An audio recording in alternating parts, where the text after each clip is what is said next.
Buenas tardes. Le doy la bienvenida a José Santos. Este es el Posto Documento. Es un proyecto del Posto de la colección Soleil del Sol. Este es el espacio de investigación, y de archivo de la colección.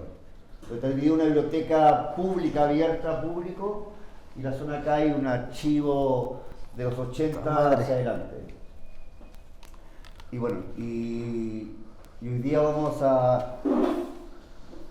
tenemos invitado a Juan José Santos, que es crítico de arte y curador independiente, que acaba de curar la exposición Under, acá en el Museo de Bellas Artes, y es director y fundador también de la revista Arteal, y tiene 2 libros publicados de curatoría latinoamericana 2018 en CENDIAC. Están ahí, ¿no? Están acá en la biblioteca. Curatoría latinoamericana, el volumen 2, fueron 2 volúmenes sobre las mejores curatorías que se han hecho en América Latina a partir de los años 60 hacia adelante, más o menos. 80. Los 80 más emblemáticas que se han hecho en América Latina, donde se da un perfil de la curatoría latinoamericana.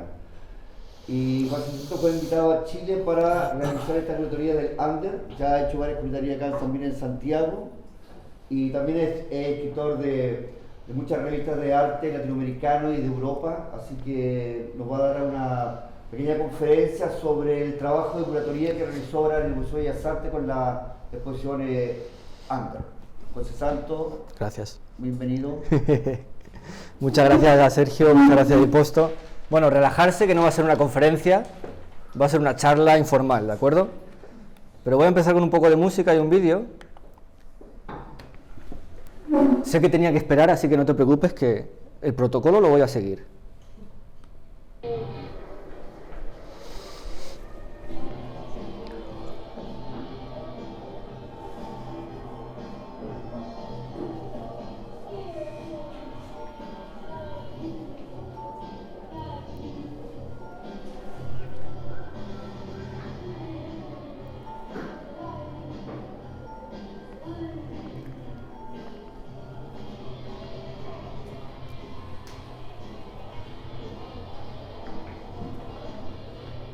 ¿Puedes subir un poquito el volumen?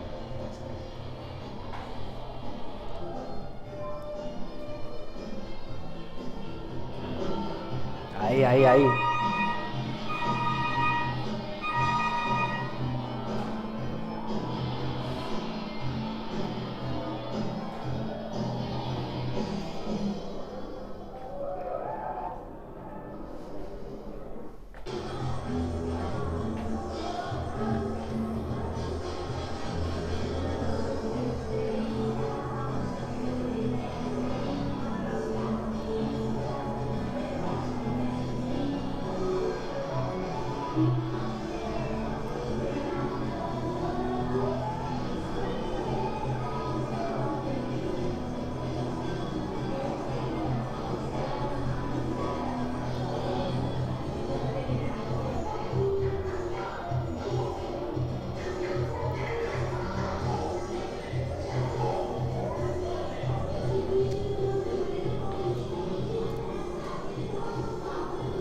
Podéis bailar, ¿eh?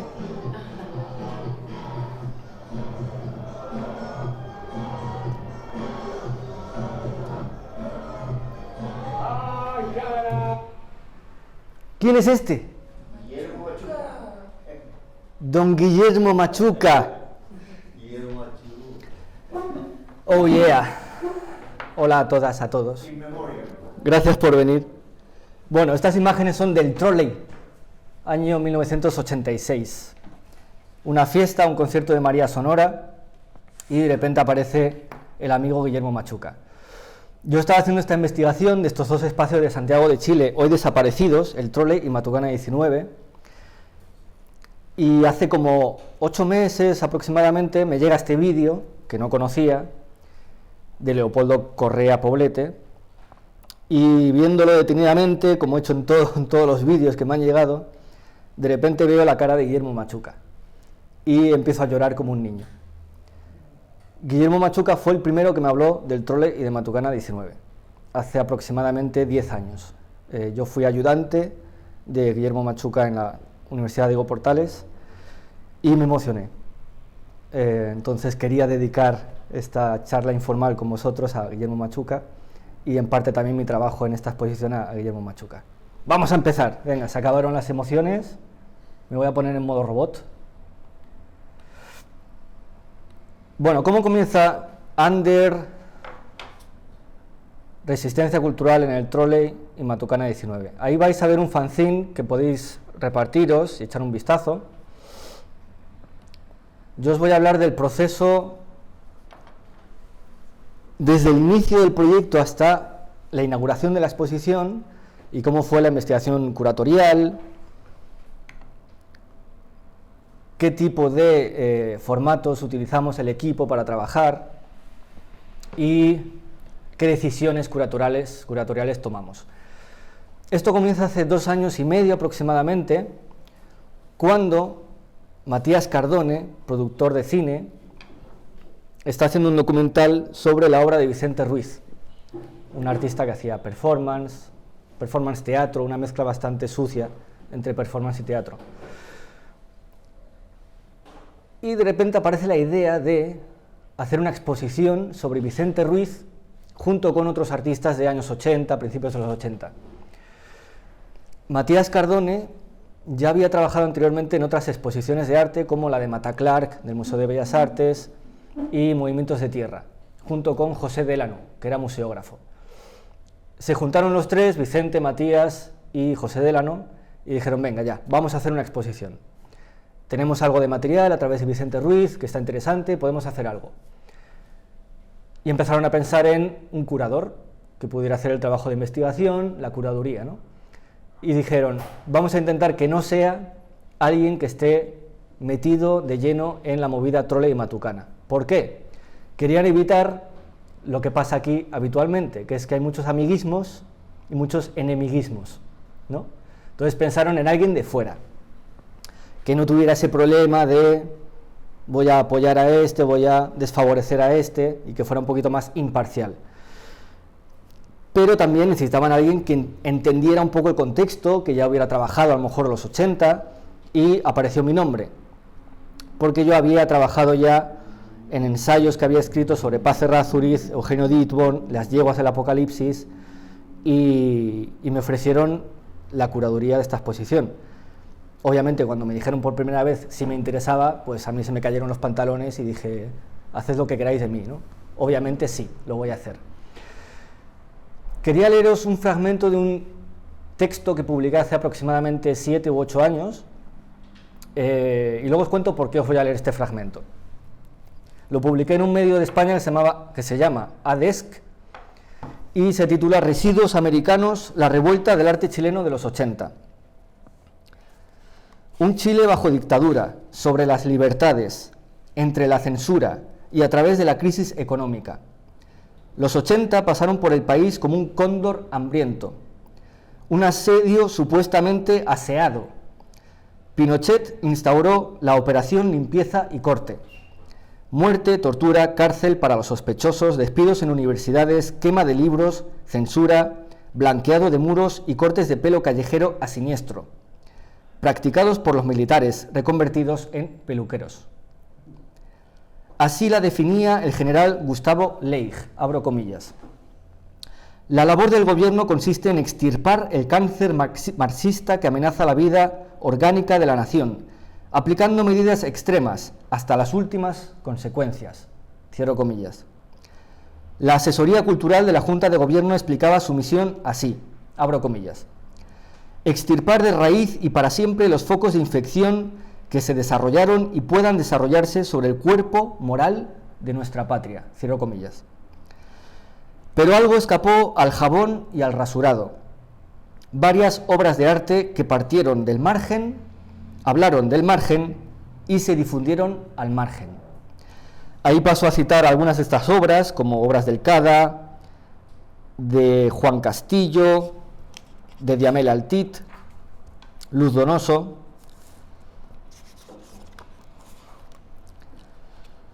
Bueno, aquí hablo también de El envío a la Bienal de Cine, de Nelly Richard. Pero voy aquí a la cuestión que me parece más interesante, que es el final del artículo. el arte chileno de los 80 en su momento tuvo una repercusión local relativa. Y no ha sido sino hasta fechas recientes cuando ha sido reivindicado gracias, sobre todo, a la mediación de instituciones de prestigio y poder extranjeras.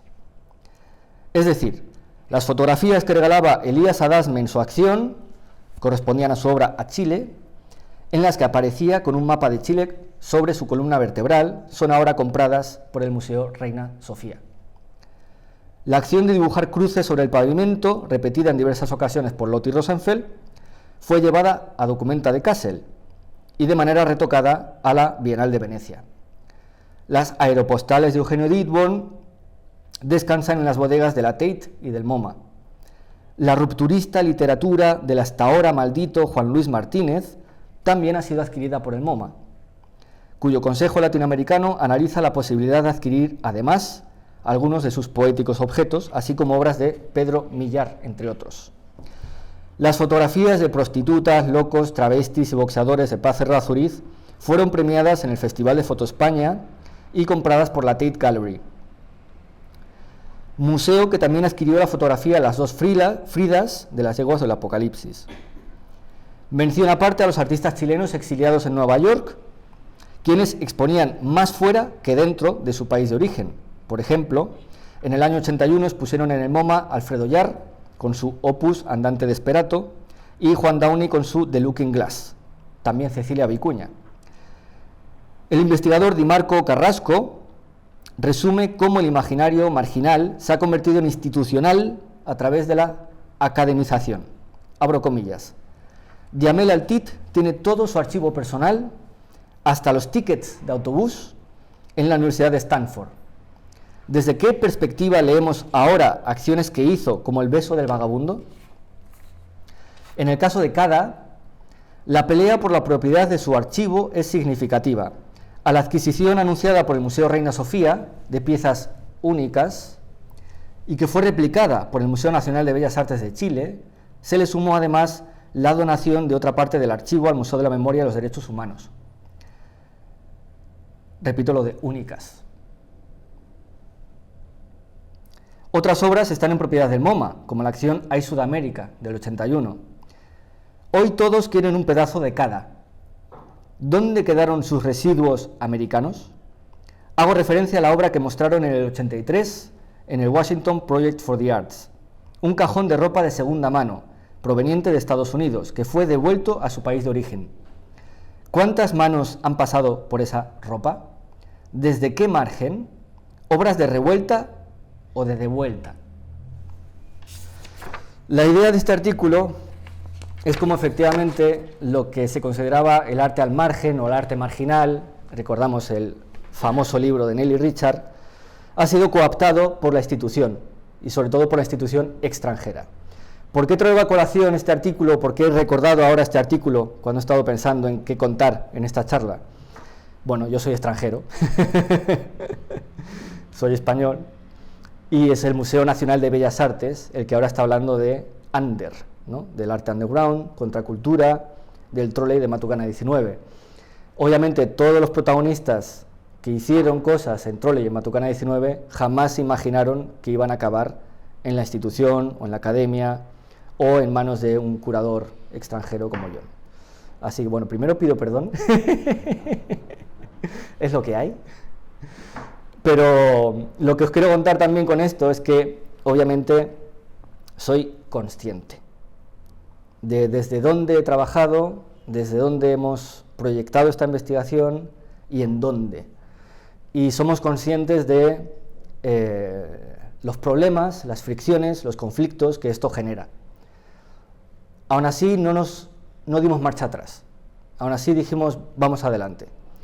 Pero es un tema que es casi una pregunta abierta, que os dejo también a todas y a todos hoy, ¿no? Si es una buena idea, lo que hemos hecho es una buena idea, ¿no? Es algo que no me importaría dialogar con vosotras después de esta pequeña charla.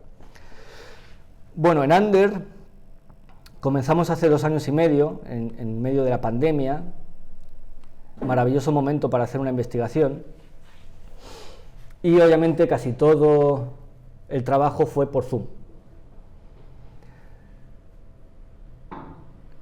La idea original era trabajar arte de los 80 sin ningún tipo de límite, y aquello no tenía ningún sentido. Enseguida, al principio, nos dimos cuenta que era imposible darle un marco que tuviera utilidad o que fuera útil en una sala como la Sala Mata, que es grande pero no es eterna, ¿no? Y empezamos a investigar y a hablar con los protagonistas con los que yo tenía más confianza, y nos fuimos dando cuenta que aquí teníamos que acotar, y el acote vino por el Trole y por Matucana 19. Hay muchos más espacios en los 80 en los que pasaron contracultura, está Mapocho, está Caja Negra, está Normandí, etcétera. Hay muchos sitios, ¿no? Pero empezando a tirar del hilo, nos dimos cuenta que únicamente abarcando Trole y Matucana 19 podíamos llenar el museo entero, no solo la Sala Mata, el museo entero, porque ahí pasaron muchas cosas que nos parecen muy interesantes. Y empezamos a cerrar el foco de la investigación con solo Trole y Matucana 19. Y encajaba, y tenía sentido, y había coherencia. A partir de ahí dijimos, ¿dónde vamos a mostrar esto? Y pensamos en el Museo Nacional de Bellas Artes.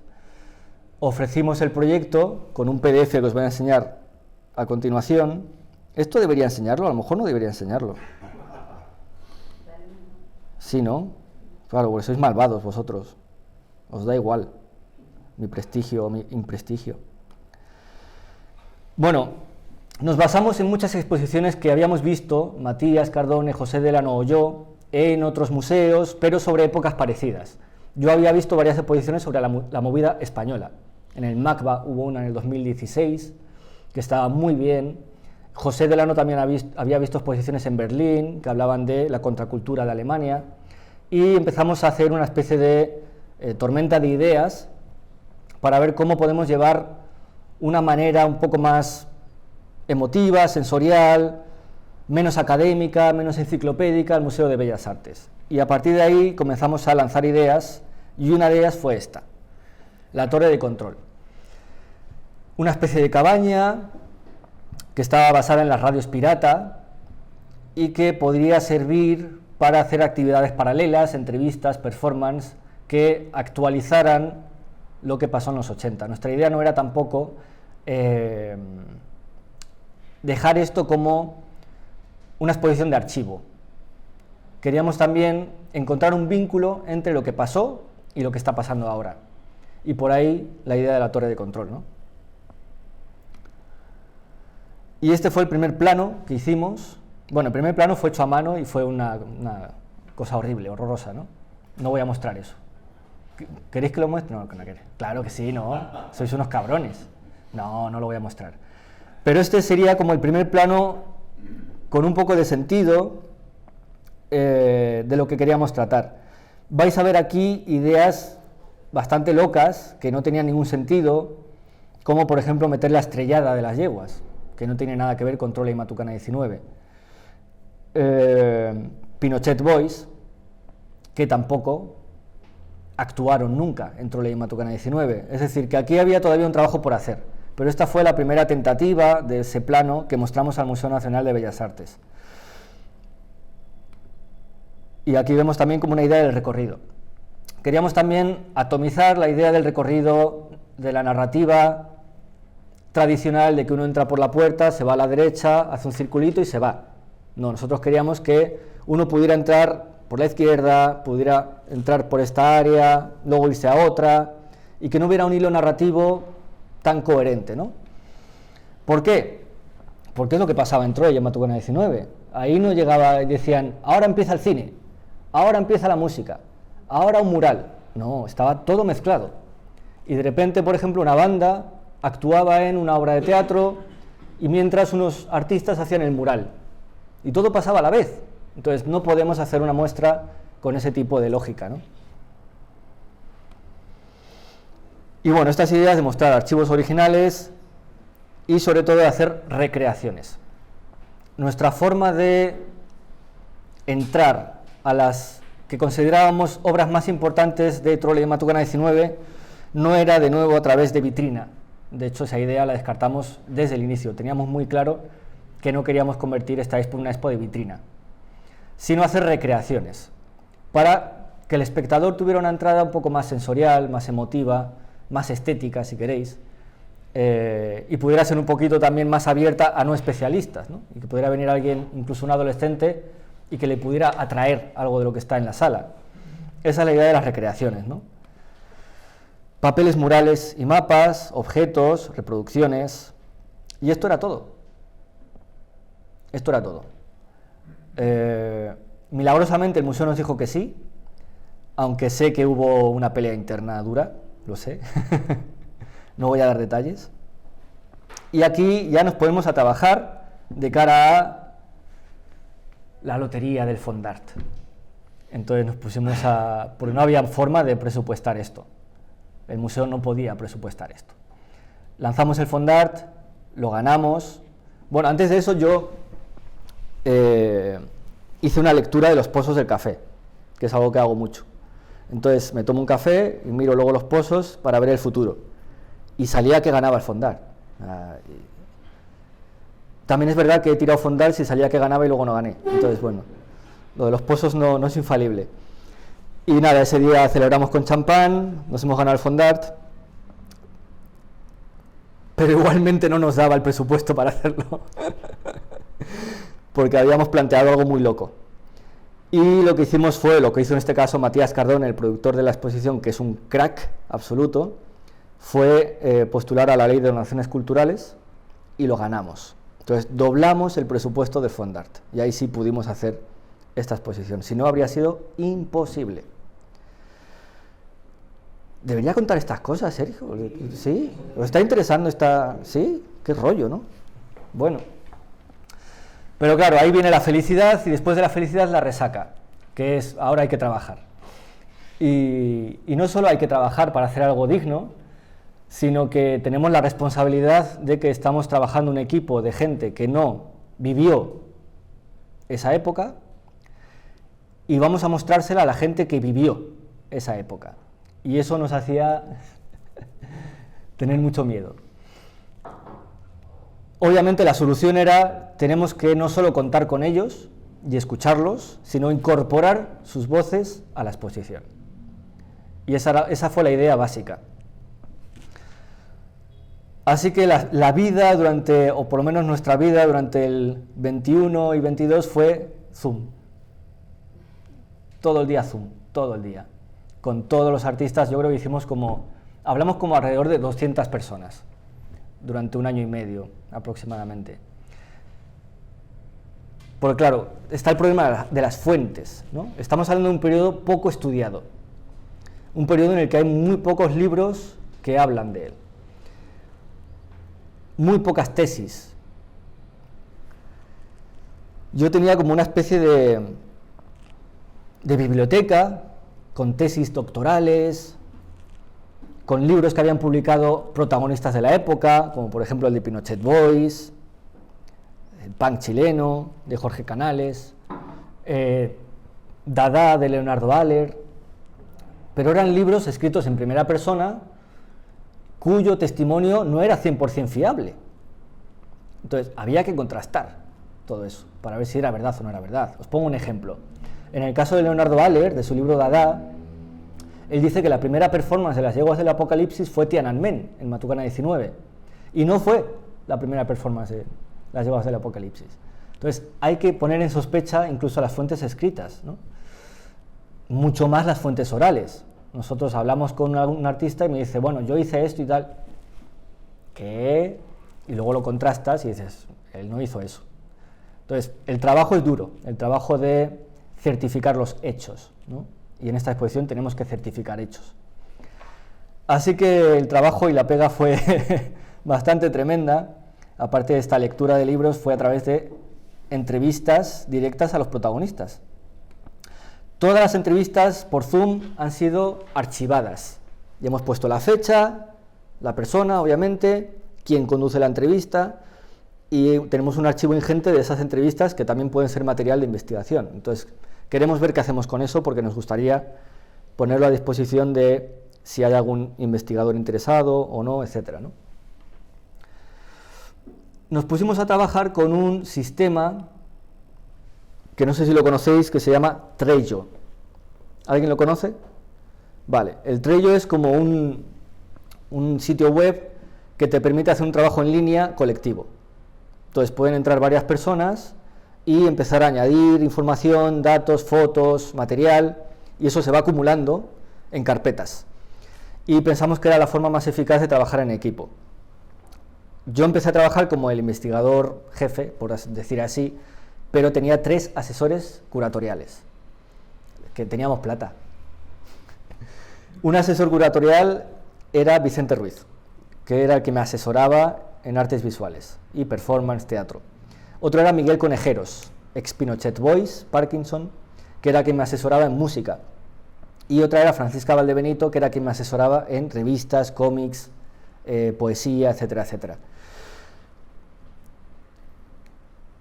Siempre creímos también que la investigación no podía ser un trabajo de rata de biblioteca, sobre todo con este tipo de material, que teníamos que tener una entrada un poco más cruda, visceral, en primera persona, a la investigación.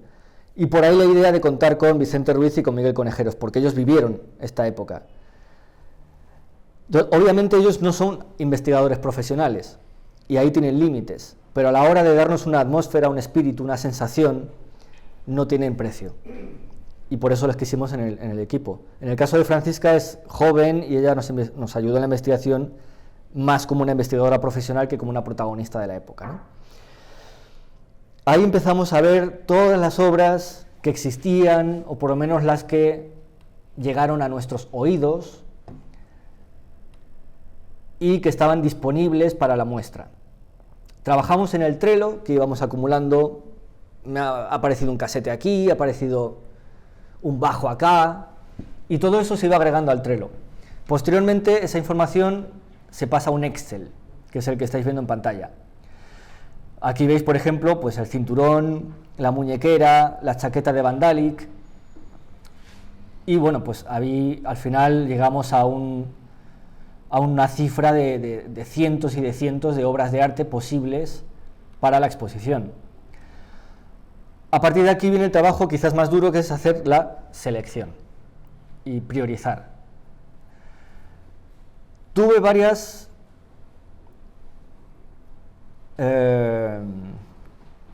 elementos que me sirvieron como eje para hacer la priorización de las obras de arte, de los vídeos de música, etc. Después de hablar con los protagonistas de Trolley de Matucana 19, nos dimos cuenta que había como 4 ejes que nos interesaba mucho, en los que nos interesaba mucho poner el acento por cómo podrían ser de inspiración para una generación más joven actual, porque en gran parte esto que os voy a contar ahora se ha perdido. Una de ellas es la siguiente: la mezcla de disciplinas. Mezcla de disciplinas. El cómo os decía antes que un artista visual pintaba el mural de un concierto mientras ocurría una performance. Esa mezcla, esa fusión, esa solidaridad, esa colaboración, en gran medida se pierde en Chile a partir de los 90.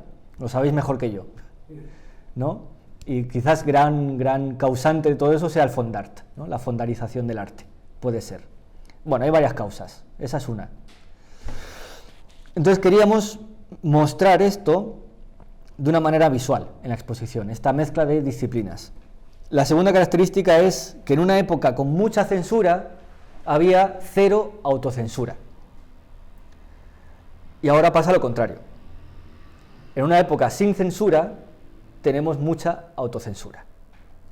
Entonces, mostrar a alguien de 18 años de Chile que no tiene por qué autocensurarse y que puede hacer cosas más arriesgadas, que puede hacer realmente lo que quiera, no va a acabar en la cárcel, no va a llegar un militar y le va a llevar al calabozo. Entonces, que no se cohíban y que vean el ejemplo de esta generación de jóvenes de los 80, que en una época en la que ibas a acabar en la cárcel, se atrevieron a hacer lo que quisieron hacer. Y eran más libres que la generación de jóvenes de la actualidad. Eran más libres en una época en la que no había libertad. Entonces, ese ejemplo de elección de vida, de elección de resistencia cultural, era otro de los acentos que queríamos poner en la exposición. Tercero,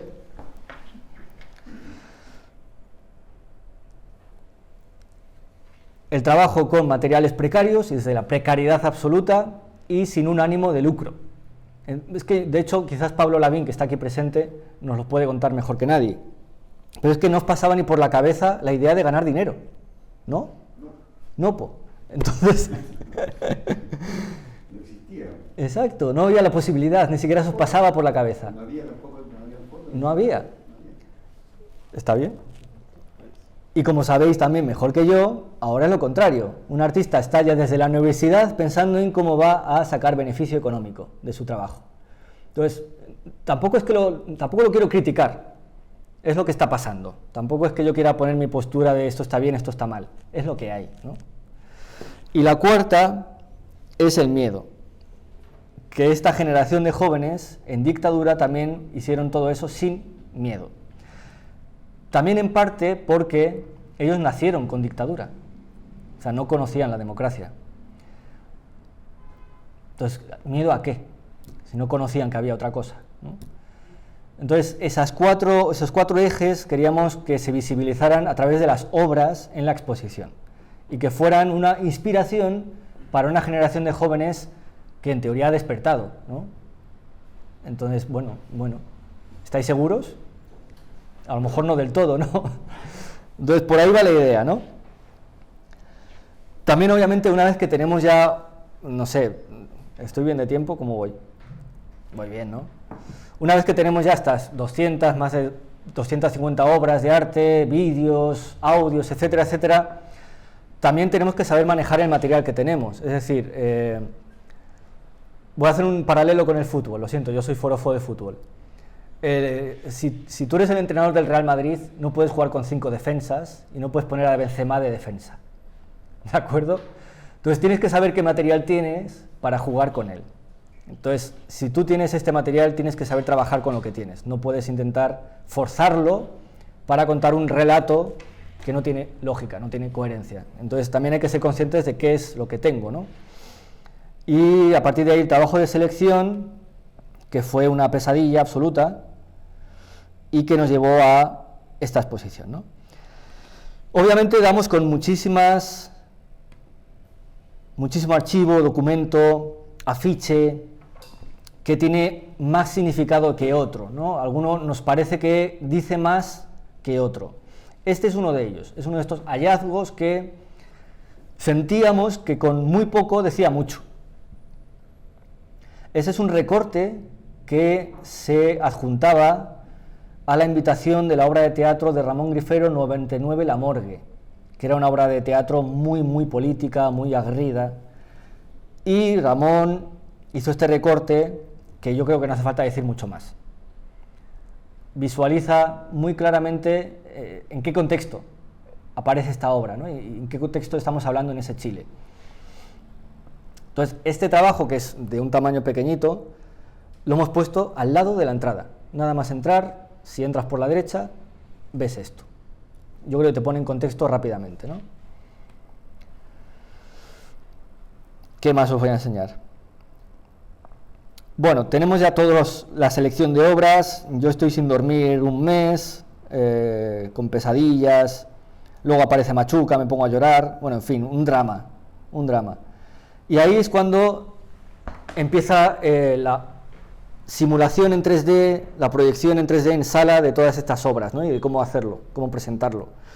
Y aquí viene el trabajo de José Delano. José Delano es el museógrafo de esta exposición y, como os digo, estaba en origen, estaba la idea principal, que es Matías, Vicente, José, y luego aparezco yo, y desde el inicio él se incorpora a la investigación curatorial y entiende muy bien cuál es el contexto, qué sentido tiene cada obra, y eso es capital, es principal, que el museógrafo entienda cuál es el sentido de las obras. Y esto no pasa en todas las exposiciones. En muchas exposiciones llega el curador, desarrolla la investigación y se la da al museógrafo y ala, haz. Y no funciona, porque no entiende las obras. En cambio, José Delano estaba desde la parte desde el origen, y entendía perfectamente las obras y supo mostrarlas con un respeto a lo que significaban, ¿no? Y aquí ya veis la proyección, la simulación en 3 dimensiones, que es casi exacta o igual a lo que podéis ver en la sala mata del Museo de Bellas Artes. Si esperabais que os contara qué obras hay en la sala, no voy a hacerlo, porque está a una cuadra el museo, entonces podéis ir otro día y la veis, porque eso es una lata, yo además contar eso. Yo os voy a contar el proceso, pues eso, cuando lloré, cuando vi a Machuca. Aquí veis, pues bueno, el detalle de qué es lo que queríamos poner en cada zona, y la idea, si estáis viendo el fanzine que tenéis ahí en la mesa, que es un fanzine que hemos hecho nosotros siguiendo la lógica de las revistas y los fanzines de la época, y en la que vais a ver que quisimos destacar 10 hitos en Trole y en Matucana 19. Y son los hitos que están en medio de la sala y que tienen mayor importancia, incluso también en espacio, ¿no?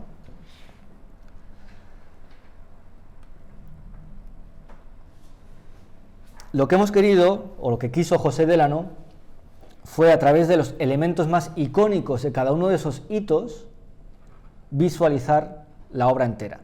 Entonces, por ejemplo, si vamos a Transfusión, la obra de Mauricio Celedón, que era una obra del Teatro del Silencio, un mimodrama callejero, como lo llama, la obra icónica o el elemento icónico de esa obra es el carretón, un carretón de la Vega, que servía también de escenario, tenía usos múltiples. ¿Qué hicimos? Obviamente buscar un carretón de la Vega y meterlo en la sala, ¿no? Ese es el elemento icónico que es referencia de Transfusión para nosotros.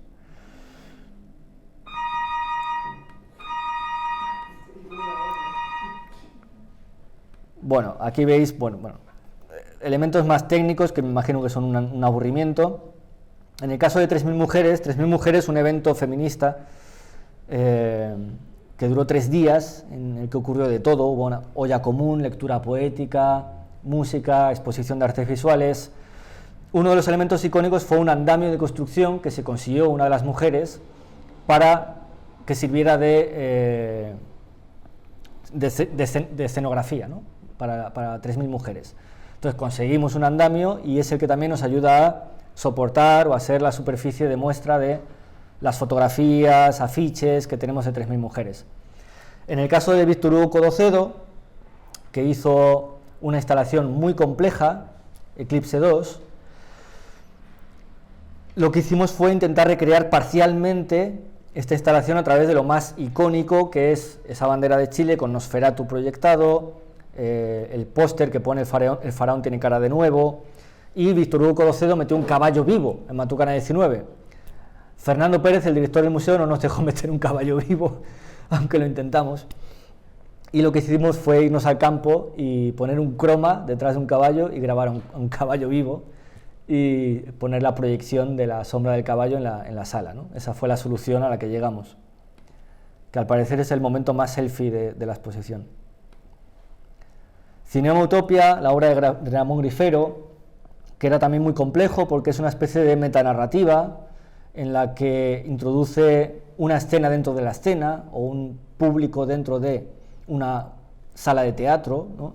Entonces, la forma en la que hemos querido abstraer eso es poniendo una fila de butacas y hacer como una especie de pequeña escena dentro de la sala, que la sala también funciona como una especie de galpón, ¿no?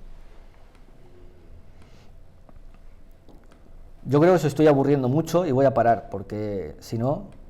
También os voy a decir que tengo una especie ahora mismo de síndrome de Estocolmo con esta exposición, porque daos cuenta que yo he estado 2 años y medio todos los días con esta historia. Entonces, se ha inaugurado y yo pensaba, bueno, ya se acabó Ander y Matucana, ya puedo ser feliz, volver a mi vida. No. Mi cabeza todavía está ahí, y en la inauguración, cuando alguien me venía, ¿sabes que tengo otra cosa? ¿Qué tienes? Entonces, estoy enfermo, necesito ayuda. Os lo quiero decir públicamente. Una de las joyas de esta exposición que apareció fue el bajo metralleta de una banda punk que es Índice de Desempleo. Y nos interesó muchísimo porque también esencializa casi todo lo que queríamos contar de esta expo, ¿no? Que es una banda punk como Índice de Desempleo, se hizo un bajo que imita una AK-47 del Frente Patriótico Manuel Rodríguez. Entonces tenemos el momento panqueta, el momento lúdico, diversión, es una banda de música, pero está haciendo una imitación de una metralleta justo después del atentado contra Pinochet del Frente Patriótico con una AK-47. Entonces es una obra que tiene una emoción, ¿no? Yo creo. ¿Qué más os cuento? ¿Qué queréis que os cuente? ¿Qué más os puedo enseñar? Bueno, yo sé que queréis ver fotos, ¿verdad? Bueno, tenemos el fanzine, que es lo que hemos publicado y veis ahí, pero también tenemos el librillo que imprime el museo en todas sus exposiciones y que está ahora mismo en versión digital y podéis descargar en la sala, hay un QR para que lo podáis descargar y va a estar en formato impreso en un par de semanas. Y en este librillo metemos más información, más contexto, tiene muchas más páginas que ese fanzine, y aquí ya sí creo que hacemos una buena contextualización de esta época, de quienes fundan y quienes inician las actividades del Trole de Matucana 19, y bueno, muchas anécdotas que nos habéis contado, que nos han contado los protagonistas de esta época, y que algunas son muy divertidas y otras son terroríficas, ¿no? Por ejemplo, Pablo Lavín, aquí presente, contaba cómo cuando él volvía a casa después de una tocata o una actividad del Trole, a las 6 de la mañana, cuando fuera, nada más llegar a casa sonaba el teléfono y él descolgaba y no respondía a nadie. Entonces, obviamente era para que el tipo supiera que sabemos quién eres, sabemos dónde estás, sabemos a qué hora llegas a casa, te estamos controlando, te estamos vigilando, ¿no? Entonces, anécdotas que estamos hablando de un periodo en el que estos jóvenes querían divertirse, querían bailar, pero es dictadura. Es una época que hay desaparecidos, que vienen autos sin licencia, sin patente y aparcan frente al trole, que apagan las luces. Es decir, que es una diversión, pero me imagino que con un poco de congoja, ¿no?, a la vez. Obviamente este es un periodo que yo no he conocido en primera persona. Por eso he dicho que me imagino. Esto es algo que repito mucho. Me imagino que, porque yo no lo he vivido. Pero desde luego que si algo que hemos querido hacer con esta exposición es facilitar la imaginación, ayudar a la imaginación, ¿no? Y que la gente que como yo no lo hemos vivido, a través de las obras y de las palabras de los protagonistas, nos sea más fácil imaginar qué pasó ahí, ¿no? Y yo creo que lo que hemos imaginado a través de estas obras de una generación de jóvenes rebeldes, valientes, creativos, es una lección de resistencia cultural, de cómo a través de la creatividad, de la música, de la performance, del teatro, también se puede luchar contra una dictadura, y una lección de vida, de cómo vivir.